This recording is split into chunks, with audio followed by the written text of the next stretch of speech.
tiba-tiba naik gitu, tiba-tiba nggak tahu gimana mereka dapat akses naik, diizinkan naik sama pihak apartemen juga.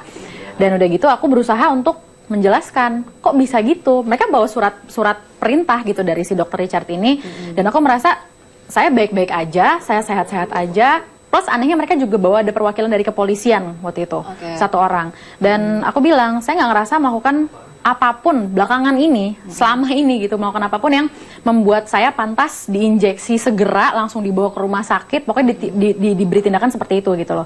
Saya nggak ngerasa meresahkan masyarakat, membahayakan siapa-siapa, melakukan tindakan kriminal apapun, dan saya merasa punya hak untuk menolak keberadaan bapak-bapak ibu-ibu sekalian sekarang di apartemen saya. Saya dengan sopan saya ngomong gitu. Terus dari gitu mereka tetap ngotot. Nggak bisa mbak, tapi kita tetap harus injeksi Mbak Marsyanda. Kalau Mbak Marsyanda mau, mungkin nanti ikut kita dulu aja ketemu sama dokter Richard ke rumah sakit. Bilang gitu. Terus aku bilang, mereka tetap ngotot kan. Aku bilang, saya boleh mikirin dulu nggak bentar, saya bicarain dulu deh sama manajer saya dan asisten saya di dalam. Mungkin bapak-bapak boleh keluar dulu sebentar. Tapi mereka nggak mau, tetap insist di dalam. Dan akhirnya aku bilang, gini deh, saya telepon pengacara saya dulu kalau kayak gini. Udah kan, oke udah silahkan gitu. Mereka kasih waktu, saya masuk ke kamar. Saat itu juga saya coba telepon. Memang waktu itu aku sempat ketemu sama Om Oce ya sebelumnya ya, beberapa hari sebelumnya, belum ada kejadian ini gitu. Nah terus aku pikir ya udah aku telepon Om Oce, aku juga kenal sama anaknya Om Oce Velov, aku coba telepon juga, pas itu nggak diangkat-angkat. Udah aku mencoba tenang setenang mungkin dan berpikir seklir mungkin gitu, nih gimana nih. Lagi aku terus menelpon, itu orang perawat-perawat itu ngotot, ngetok kamar, ngebuka kamar, terus ada satu di antara mereka laki-laki bilang, udah deh Mbak Marsyanda ini kelamaan, kita injeksi sekarang aja deh gitu, dengan cara seperti itu. Dan mereka menginjeksi tanpa melakukan pemeriksaan terlebih dahulu? Nggak ada sama sekali pemeriksaan apapun. Pokoknya, dan aku kan mikir udah ini laki-laki, aku nggak mungkin ngelawan. Ya udah aku pikir udah lakuin aja. Terus udah gitu, dan mereka juga bilang dapat perintah dari keluarga, dari ibu aku, dari paman aku, dan saat itu pun ada adik laki-laki aku ikut masuk ke dalam kamar itu tiba-tiba. Melihat pas ketika Marsyanda diinjek gitu? Iya, dan aku... Mereka diam aja? Iya, memang itu mereka, memang mereka melakukan itu gitu. Dan aku diinjek kanan, kiri, kanan suntik 1 ampul, kiri 1 ampul gitu. Udah langsung kelingan, bahuku berat banget. Dan mereka bilang, yaudah oke sekarang kita langsung ke rumah sakit. Untuk Mbak Marsyanda diopname. Gitu. Dan Pak Oce sendiri tahu dari mana gitu Pak Oce? Gini, sebelumnya saya sudah ketemu sama beliau. Dia ceritakan masalahnya apa segala macam, seolah kan dia dibawa tekanan ibunya, mau diperlihatkan bahwa dia ini orang-orang yang katakanlah mempunyai kelainan jiwa. Tapi kalau dia ngomong sama saya sama sekali tidak, dan dia ngomong mengenai hak asuh dari anaknya. Saya bilang kalau hak asuh itu menurut kompilasi hukum Islam, karena kan saya cukup banyak membela di pengadilan agama sejak dulu ya, itu pasti hak asuh untuk Anda, saya katakan selesai. Kemudian kebetulan waktu itu Velove dengan saya di tempat yang berbeda di luar Jakarta. Velove saban hari terus sama saya, ada apa? Dia bilang tolong kawan saya. Sebelumnya memang dia sudah setuju untuk menunjuk saya sebagai pengacara. Oke, saya bilang saya terbang. Saya sampai di sini jam 7 malam. Terus saya ke Abdi Waluyo, ketemu sama pimpinannya Dr. Sutrisno. Sutrisno bilang silahkan masuk, tapi ketika mau masuk Dr. Sutrisno kaget. Ada surat dengan ditandatangani ibunya tanggal 26 Juli yang mengatakan orang-orang tertentu nggak boleh masuk, cuma ini yang boleh masuk. Terus saya katakan sama Dr. Sutrisno, yang sakit ini ibunya atau anaknya yang sakit yang sudah 25 tahun. Kaget Dr. Sutrisno pada waktu itu.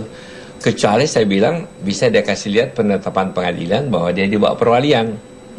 Akhirnya berdebat begitu, hati-hati jangan sampai rumah sakit menjadi kena imbasnya, karena ini perampasan kemerdekaan, saya katakan. Jadi temenin satpam masih dilarang sama katakanlah ya quote and quote, gua nggak kenal orangnya, saya bilang mana kuasa kamu badan-badan besar. Saya bilang hati-hati, saya bilang ini arealnya rumah sakit bukan Anda punya rumah. Saya masuk ketemu sama dia. Ketemu dia cerita, saya masih rekam ceritanya apa semua, saya tahu keadaannya. Ikut saya ke bawah masih ngomong sama Dr. Sustis, mau keluar hari itu juga. Tapi nggak diizinkan karena belum ketemu sama Dr. Richard. Tanggal 3 saya dikasih kesempatan ngomong sama Dr. Richard, coba kita share secara profesional. Ini dia masuk rumah sakit bukan kehendak dia kok, satu udah salah itu, hati-hati sebenarnya dokter. Kedua dia mau keluar, kan saya bilang kalau rumah sakit kan dia ngebayar. Terus waktu di situ saya tahu motivasinya, mungkin karena dia tunjuk manajer baru. Sedangkan sejak umuran 6 tahun sampai sekarang uangnya dikuasai oleh ibunya. tanpa transparansi. Gitu. Jadi sama ini bukan, ini modus operandinya bukan di artinya. Dan kedua kok ibunya kok aneh, anaknya nggak sakit disuruh masuk ke rumah sakit, kan aneh. Dan bikin pernyataan yang boleh masuk cuma siapa, sebenarnya ini pidana banget ini kalau begini. Nah, jadi saya bilang Dokter Sutrisno, kepala rumah sakit, hati-hati masalah ini. Saya katakan nanti Anda dituduh ikut merampas kemerdekaan seseorang, toh ini pasien. Saya bilang sama Richard, mau second opinion. Jadi waktu tanggal 3 itu saya naik ke atas, masih dia ngalang-langin, dia dengar. Saya tanya, Marcenda, di depan ini bodyguardnya ibunya, saya pengacara mau atau bukan? Dia bilang pengacara. Kau mau keluar nggak? Mau keluar. Kau yang mau nggak masuk sama? Bukan, dia bilang, saya secara disuntik begitu. Terus bagaimana? Waktu tanggal 2, saya dipaksa minum obat. Saya bilang, larang. Masih dipaksa. Dia bilang, yang saya dengar, kalau dipaksa saya suruh rumah sakit. Jadi enggak. Jadi malam itu juga saya sudah minta di depan Dokter Sutrisno, kalau dia nggak mau minum obat, jangan. Dokter Sutrisno bilang iya kan pada waktu itu. Nah, jadi saya pikir-pikir, ada apa ini kan? Nah, saya pelajari, kalau saya sih legal basisnya dulu. Pertama, orang mau masuk rumah sakit, itu hubungan pasien dan dokter kan? Kalau pasien sakit, ada beberapa kemungkinan ada konsultasi dulu sama dokternya, nggak langsung masuk ke rumah sakit dengan disuntik. Kedua, kalau misalkan pun dia sakit, kan dia yang merasakan sakit. Dia mau obat jalan atau mau ke rumah sakit kan? Nah, habis itu setelah keluar tanggal 3, kebetulan dibuntutin orang kan? Saya minta Kapolsek Menteng. Dibantulah sama Kapolsek Menteng, sekalian saya tulis surat kepada Kapolres, supaya ini kan dilindungi. Siapa tahu sekarang masih diikut-ikutin kan? Karena kan cara-cara yang pertama sudah melawan hukum. Nah, tanggal 4 itu kemarin ya, kita pergi ke rumah sakit RSPAD di sama Agung. Dia juga kaget, kok dia baru suatu kali diperiksa sudah dikatakan penyakitnya ini. Iya, betul. Sedangkan dokter bilang nggak begitu cepat mestinya kan, makanya ada tes. Iya, mesti ada tahap-tahap, ada tool, ada apa segala macam. Nah, jadi begitu dia merasa aman, saya bilang udahlah, tenang aja dulu. Hukumnya kita tuntaskan, tentu kan saya mesti dengar klien saya kan. Karena dia mau aman, dia sudah umur 25 tahun, dia mau berkarya. Dari 6 tahun ditekan, kalau nggak bisa tidur dikasih obat, dan ini jadi kebebasannya hilang ini sebenarnya. Sudah jadi kalau keadaan jiwanya sudah stres sebanyak itu, karena kan tidak ada komunikasi dua arah dengan ibunya itu aja. Jadi saya pikir dalam ini kalau masalah hukum bisa selesaikan, dan saya sudah janji kepada beliau kita selesaikan dengan pasti menurut hukum yang berlaku lah dalam hal ini. Dan saya cuma himbau kepada masyarakat, klien saya ini nggak kelainan jiwa kok, Anda lihat aja. Saya udah berapa kali ketemu sama beliau, ngomongnya runtut. Saya ini udah biasa ketemu orang, ya. Dari pembohong kecil sampai penipu besar sudah saya alami itu. Jadi saya bisa tahu dari cara-caranya bercerita kan. Oke, baik Pak Uci, maaf Pak Uci, saya potong, kita harus break dulu Pak. Ya, kita harus break dulu, nanti kita akan lanjutkan kembali. Nah, pemirsa, saya akan melanjutkan kembali perbincangan saya dengan Marshanda dan juga Pak Oce Kaligis setelah iklan ataupun setelah pariwara berikut ini. Tetap di Watch Out.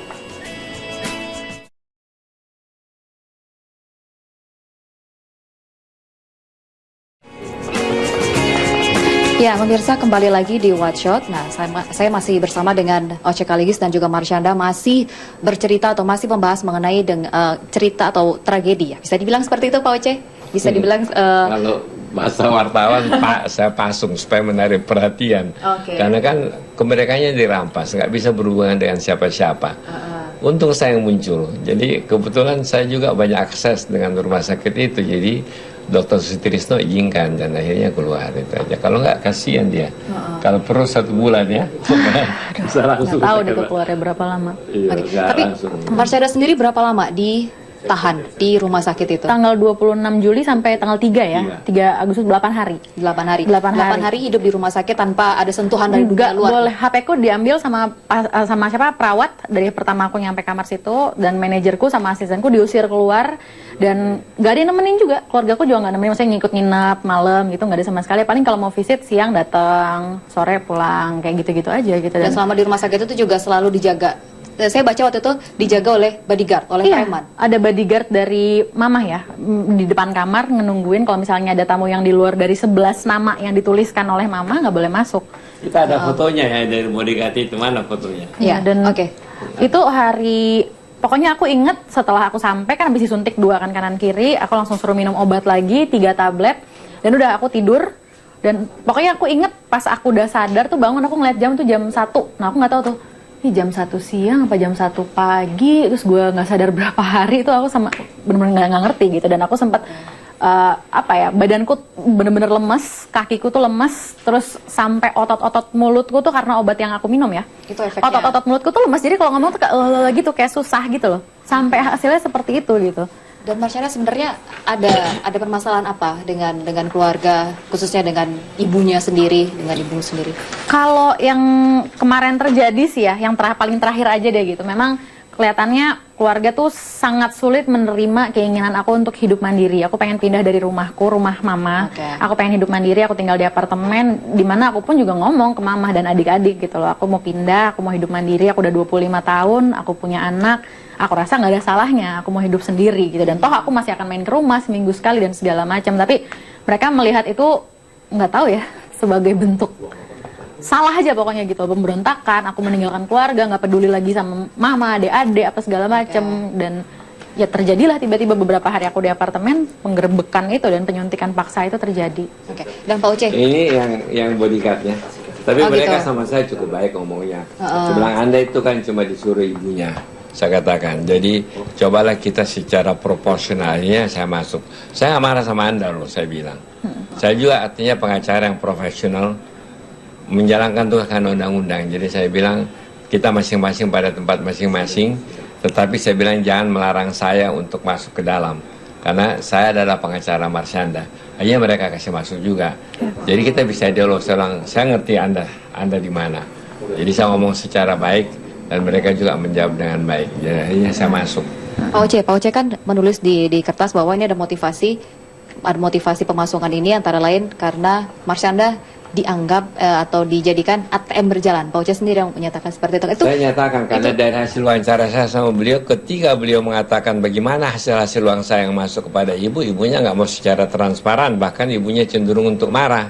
Jadi untuk konfirmasi beliau sendiri, saya nggak pernah mengarang-arang cerita. Jadi saya udah biasa bela perkara kan. Sebenarnya saya juga orang tua sih terhadap anak. Saya nggak pernah campurin urusan keuangan anak saya. Kalau ini begini saya sudah lihat. Dan kedua, kenapa sih orang mesti dipaksa masuk rumah sakit? Pertanyaan saya, Anda mau nggak suntik saudara saya untuk masuk rumah sakit?